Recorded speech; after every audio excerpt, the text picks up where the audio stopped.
ఇక సూర్యాపేట జిల్లా చింతలపాలెం మండలం కృష్ణాపురం గ్రామంలో ఉద్రిక్తత నెలకొంది.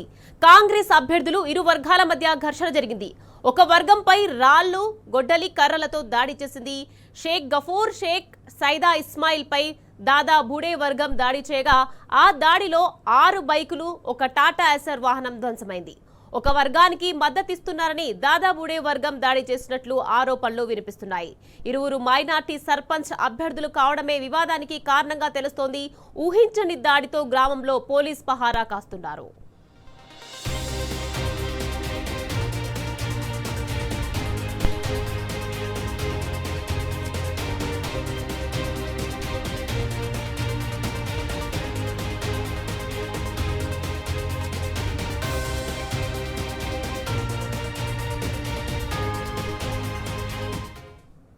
రైట్, ఇదే విషయానికి సంబంధించి మరింత సమాచారాన్ని మా ప్రతినిధి రాము అందించేందుకు సిద్ధంగా ఉన్నారు. రాము, చెప్పండి. ఇక సూర్యాపేట జిల్లా చింతలపాలెం మండలం కృష్ణాపురం గ్రామంలో ఉద్రిక్తత నెలకొంది. దీనికి సంబంధించి అప్డేట్స్ ఏంటి రాము? నిఖత్ పచ్చనిపల్లెలో పంచాయతీ ఎన్నికలు చిచ్చురేపుతా ఉన్నాయి. ఎక్కడికక్కడ కూడా శాంతి భద్రత సమస్యలు తలెత్తా ఉన్నాయి. నల్గొండ జిల్లాలో వరుసగా జరుగుతున్న ఈ ఘటనలు ప్రతి ఒక్కరిని కూడా ఆందోళన గురి చేస్తా ఉన్నాయి. తాజాగా ఉత్తమ్ కుమార్ రెడ్డి సొంత నియోజకవర్గం హుజూర్నగర్ సంబంధించిన నియోజకవర్గంలో చింతలపాలెం మండలం కృష్ణాపురం గ్రామంలో ఇరు వర్గాల మధ్య దాడులు చేసుకోవడం, రాత్రిపూట ఒకరింటిపై ఒకరిపై దాడులు చేసుకుని 4 బైకులను, అదేవిధంగా 3 టాటా ఏసీ వాహనాలను పూర్తిగా ధ్వంసం చేయడం, కొన్ని బైకులను దగ్ధం చేయడంతో గ్రామంలో ఒక్కసారిగా భయాందోళన నెలకొంది. ఒక్కసారిగా కూడా కలకలం దిగింది. దీంతో పోలీసులు అక్కడ చేరుకొని పికెటింగ్ నిర్వహిస్తున్నప్పుడు కూడా ఏ క్షణాన ఏం జరుగుతున్నటువంటి భయంతో గ్రామస్తులందరూ కూడా బిక్కు గడుపుతా ఉన్నారు. షేక్ సైదాబాబు, షేక్ ఇస్మాయిల్ అని ఇద్దరు వర్గాలు 2 కాంగ్రెస్ పార్టీ వర్గాలుగా ఉన్నారు.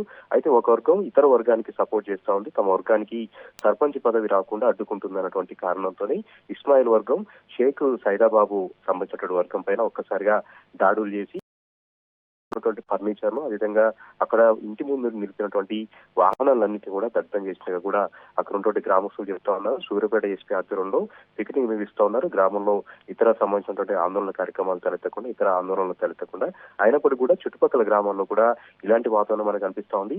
పక్కనే కృష్ణానది ఉంటుంది, ఆ పక్కనే గుంటూరు జిల్లా పల్నాడు ఉంటుంది. కాబట్టి చాలా మంది పల్నాడు వెళ్లి అక్కడ పనులు చేసుకుంటూ వెళ్తుంటారు. ఆ నేపథ్యంలోనే పల్నాడు సంస్కృతి ఇక్కడ వస్తా ఉంది. ఈ చుట్టుపక్కల ఉన్నటువంటి మైనింగ్లు పనిచేస్తుంటారు కాబట్టి ఆ మైన్లు వాడేటువంటి బాంబులు, అదేవిధంగా డిటోనేటర్ అని ఎక్కువగా వాడుతుంటారు వాళ్ళు. ఆ డిటోనేటర్లతోనే ఒకరింటిపైన దాడులు చేసుకొని పేల్చివేతలు పాల్పడడం, అదేవిధంగా బైకుల్ని దగ్ధం చేయడం లాంటి ఘటనలు గతంలో కూడా జరిగాయి. ఈ నేపథ్యంలోనే ఆ మేలచెరుమల్లో కృష్ణాపురం గ్రామాన్ని అతి సున్నితమైనటువంటి గ్రామంగా కూడా పోలీసులు ఎప్పుడు పరిగణిస్తూ ఉంటారు. అతి క్రిటికల్ గా కూడా పరిగణిస్తూ ఉంటారు.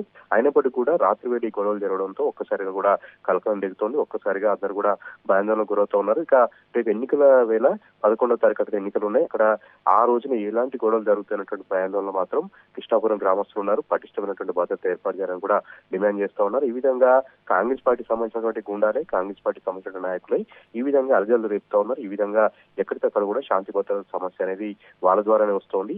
పదవుల కోసం ఒకరిపై ఒకరు దాడులు చేసుకున్నటువంటి సంస్కృతి రోజు రోజు కూడా నల్గొండ జిల్లా వ్యాప్తంగా, సూర్యాపేట జిల్లా వ్యాప్తంగా కూడా పెరుగుతున్నటువంటి ఆందోళన కూడా వ్యక్తమవుతుంది.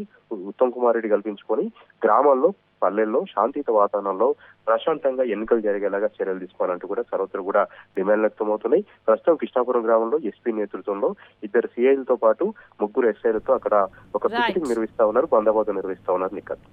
Right, thank you Ramu.